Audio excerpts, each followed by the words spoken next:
Thank you for inviting me. So I've got two separate projects that I'll be talking about today. So I've got quite a lot of detail to go into. So I'll probably get straight into sharing my screen with you. Right. There we go. So first of all, we'll talk about ocean acidification. So that's basically what I did for my PhD. So it's slightly older data now. So now when you ask somebody, do you know what ocean acidification is? Most people are familiar with it. But back when I started it, even myself, I wasn't familiar with ocean acidification. So anyway, so this was interdisciplinary as well. So obviously I'm in the School of Psychology, and I still am, but I was also supervised in Earth Sciences with Paul Pearson. So as I said, myself, I hadn't heard about ocean acidification, and the idea was, let's try and look at how public understand this emerging risk issue. So when you're trying to think about risk issues that people haven't heard about, you're trying to, first of all, okay, why should they care about it? So we already know the oceans are a really important carbon sink. So, you know, you get 50% of your oxygen there. And also a lot of people rely on the oceans for food. So you've got 1 billion in the poorest populations who rely on coastlines. It's their main source of protein. So if there are impacts on fisheries and food webs, that potentially could have quite serious impacts later on if this issue gets worse. So the way we look at this is to build up a mental model. So basically you're trying to work out, how do members of the public conceptualize this emerging risk issue? So this method's been used quite a lot previously. It's been used to look at climate change back in the 90s. And then one of my colleagues more recently used it for her PhD to look at sea level rise on the Severn Estuary. So basically you try and first of all establish what the expert mental model is. So how do the experts conceptualize this issue? What's sort of the knowledge base that they already have? So first of all, you would have your literature review, so you've got all the data that's already out there. And then also you can do interviews with members in various parts of different organisations or groups. So my colleague Stuart Capstick, he interviewed members of the UK Ocean Acidification Programme at the time, and that sort of was quite interdisciplinary, and that allowed me to take all that data and come up with an idea of how they saw ocean acidification. So obviously it was quite uncertain back then, so they mostly focused on impacts that were more environmental rather than socio-economic, and sort of they talked about the causes and sort of interactions and what the responses could be. But then it was sort of a lot of uncertainty around where this would go, and there obviously still is. So what this allows you to do is to take that information, and you can design an interview protocol to go out and interview members of the public. So I interviewed 20 people, and you just sort of get them to think about this risk issue. So obviously it's something that they're not familiar with, so they're using a lot of associations to help them think about this issue. And you design your protocol around the different areas of the model that came out with the experts. So you'd ask them questions around what they might think causes could be, impacts, interactions, responses. And then there are sort of other things that came out in that model as well, which I'll show you shortly. And once you've done that, so you want to see, okay, so is this public mental model, how these people understand ocean acidification, is this seen in a wider population? So you do that by conducting a wide-scale public survey. So that's basically what I'm going to be presenting to you today. And the overall goal is you want to think about, okay, now I want to design an effective risk communication. Obviously you need to know what your message is. So that's kind of the whole process of the way my PhD was structured. So obviously I don't have much time to go into this data. So this is an overview of what came out of the interviews, so how people thought about ocean acidification. So this was sort of back 2014, 2015, I think. Obviously it wasn't a familiar issue back then, unlike now.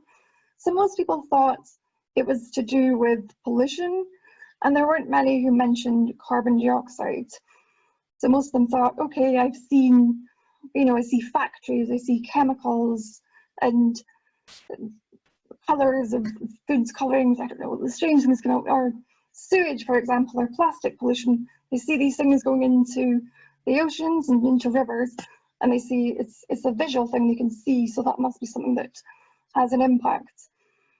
When they're asked about impacts, they mainly came out with things that matched up with the expert data, so damages to food chains. But within the members of the public, they focused more on impacts on them. So they did think about, okay, what about fisheries and the economy? Is that going to affect food that I can eat, for example? Is it going to make food unsafe? And they also talked about human health as well. So would this be something that would be dangerous for fishers, for example, because they're going out there, they're exposed to water?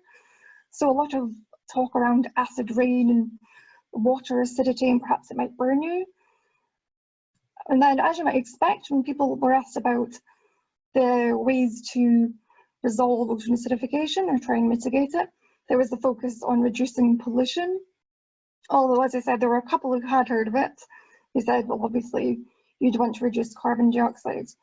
But the main focus, actually, everybody mentioned, was why haven't we heard about this before? Because it sounds like something that could be quite serious, but it's not something that you've ever heard about.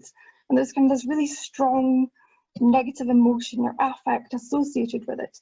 And there weren't any positive associations. So it was a lot of talk around, fish dying, or it just been sounding really scary, that word acid. So there's sort of a lot of negative attachments to it. So this obviously fed into the way I came up with my model. So rather than just focusing on the knowledge-based aspects as you'd have in the expert model, the public obviously have other ways that they think about particular risks. So they're thinking about, how is this going to affect me, other people? What information sources am I going to trust? Where am I going to get my information about this in the future?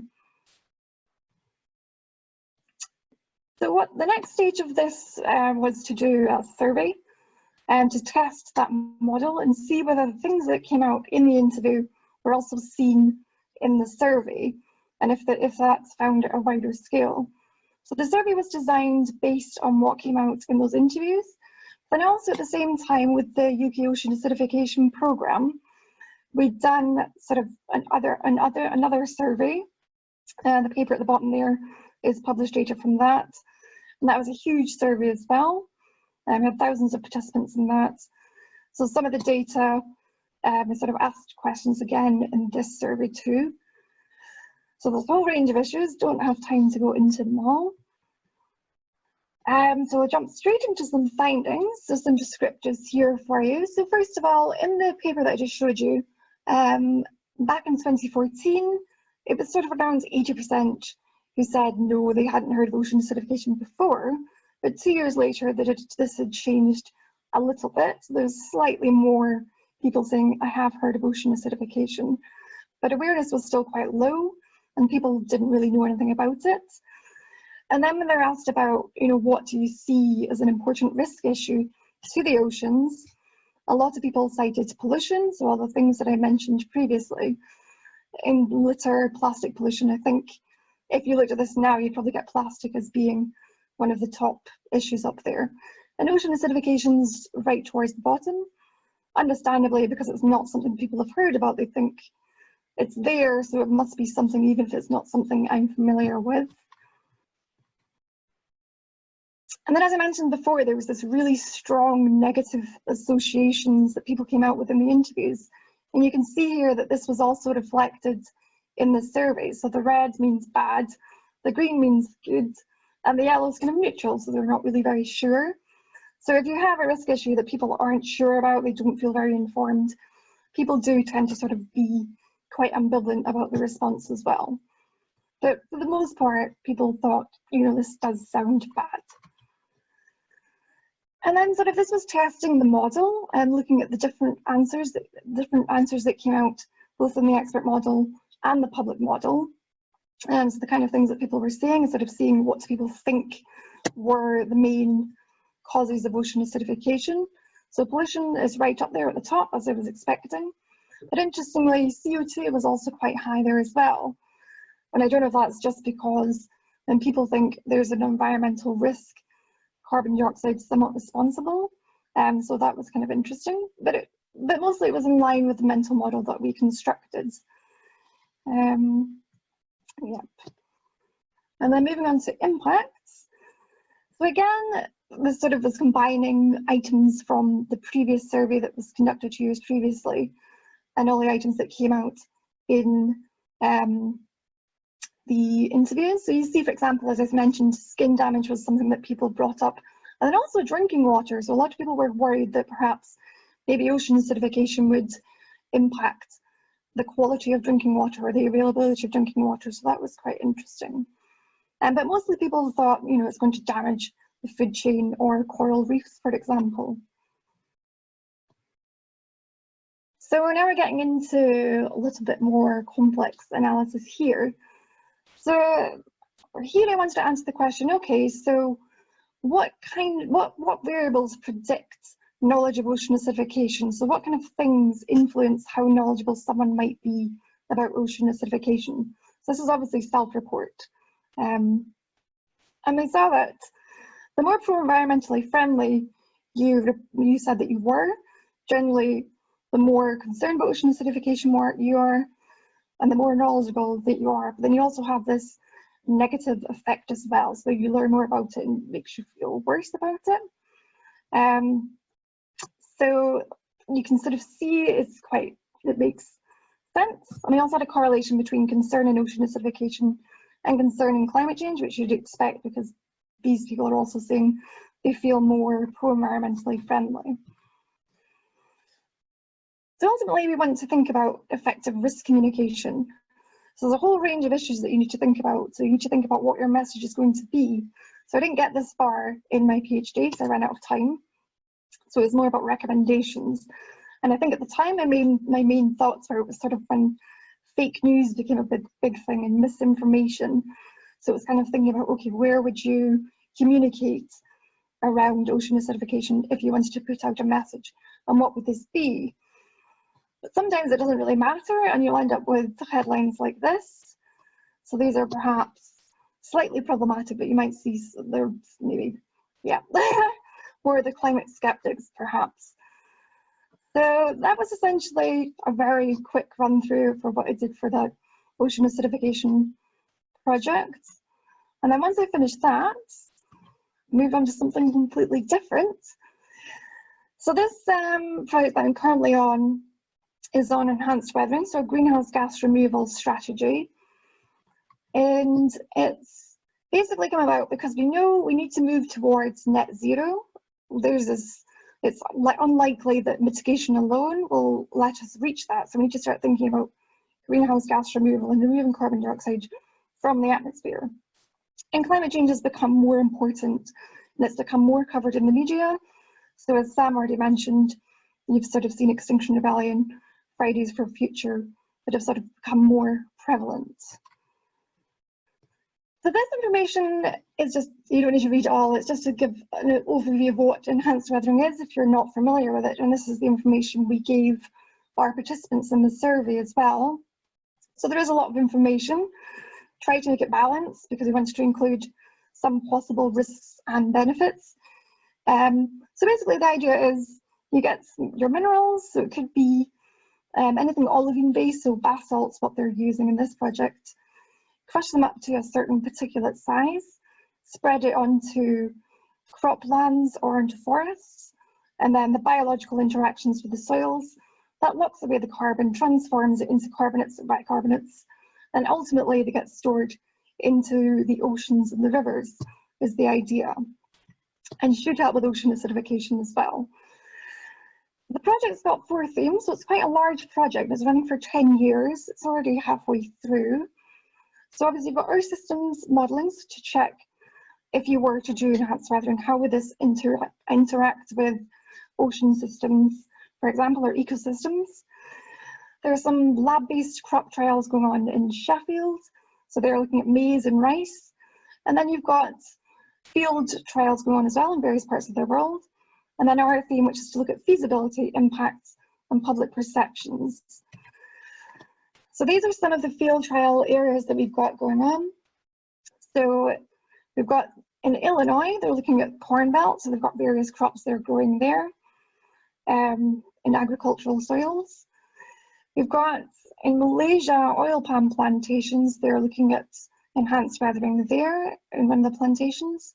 Sugarcane in Northern Australia, and there is also a site more recently that started in the south of England, which I think was Peace, I can't remember now. So we've got a few sites in various parts of the world, and the idea is you want to look at climates that are slightly warmer because the process is supposed to be more effective because it breaks the material down faster. So our point was to think about, okay, if this was to become something that became deployed and used in the real world and wasn't just a trial method, how would people feel about that? How acceptable would it be to them? So overall, the project's a mixed methods approach. I'm just going to be reporting on the survey part, which is what I led on. My colleague Emily led on the workshops, and we're about to put a paper out on the data for that. And that looked at a variety of greenhouse gas removal strategies. But the survey focused on the 3 westernized countries that are conducting enhanced weathering just now. And then the next step, if we do carry on, is to look at countries in the global south, for example, Borneo, but depends on funding. So again, we had a national demographic sample across each of the 3 countries, around about 1,000 people, and had a range of demographic measures as well. So it's a really big survey, and there are loads of items that you'll see in a minute. And so I'll just be sharing some of them. So for example, we wanted to ask people about climate change beliefs, whether they thought technology was the answer, so technological optimism. We had a few items around CDR as well, so carbon dioxide removal, to sort of see if people had heard of this, never mind a very specific technique of carbon dioxide removal. And then we asked sort of whether they'd heard about enhanced weathering, if they supported research, they supported use of enhanced weathering, and then also sort of environmental identity, other things that you tend to ask when you're thinking about people's risk perceptions and what influences that. So here are some results. So as you'd expect, so across 3 countries, the results are fairly similar. So you can see that most people do think that climate change is anthropogenic, and they are generally concerned about climate change as well. So this was carried out before, I think the data collection was in February last year. Yeah. And then, as I said, this was the item on technological optimism. So do people think that science and technology will be the answer to solving the problem with climate change? So do they think, oh, it's okay, we've got these new technologies that are being developed, so perhaps they'll solve a problem and we don't need to think about mitigation, for example. And people are quite ambivalent about this. They're not really very sure. So there's a lot of people that aren't saying they agree or disagree with this. So it's quite an ambivalent finding. People aren't sure. And then, as I said, we also wanted to look at knowledge around carbon dioxide removal and enhanced weathering. So there are more people who have said they haven't heard about enhanced weathering compared to carbon dioxide removal technologies. That's what CDRT stands for there. And again, it's fairly similar across the 3 countries. We then wanted to look at support for the use of enhanced weathering. So what things might influence how supportive you would be if enhanced weathering was to happen in the real world and be deployed, for example. So we put in a range of variables, as you can see here. So things around affect, certain risks and benefits around enhanced weathering. So the risks and benefits, there are 4 different ones that we included. So perhaps one of the risks is about sort of impacts with on marine organisms, for example, crushing, mining, for example, these kind of things. And the benefits, could help with ocean acidification, for example.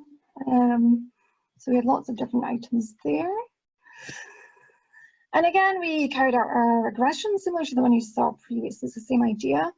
And we saw basically people who are more supportive about the use of enhanced weathering, they are generally, they feel very positive about it. So that was the main thing, that they felt really positive about it. So you see affects sort of at 0.41, and they're highly significant. And then also you also perceive there are benefits with enhanced weathering as well. But then those who are perhaps less supportive of enhanced weathering are concerned about this idea that it might mess with nature. And so there might be interactions if you're interfering with these natural systems, and it's not something that you should do. So this is idea that climate change has already done that as well. So we've already messed with the system. Why would you mess around with it some more? And we dug into this further. So once people answered the question, okay, so why would you support enhanced weathering? And the answer sort of yes or no, and then they were allowed to sort of write about why they would or would not support enhanced weathering. So as you can see, most people said they were unsure about whether they would support it or not. And then another large portion said yes, and then a lesser one outright said no. So they kind of focused on the things you'd expect about risks, whether they felt positive about it, or they just thought there should be more research, or they just weren't sure. So these are some examples of the kind of things that people said. And the oceans do come back to this because people are concerned about the impacts on the ocean. We found this in the workshops as well. If you're having this process happen and ultimately you're saying it will go into the ocean, isn't that a problem for organisms that live in there? So ultimately it does come back to water, I guess. So yeah, so thank you. That's everything I had. So thank you for your attention.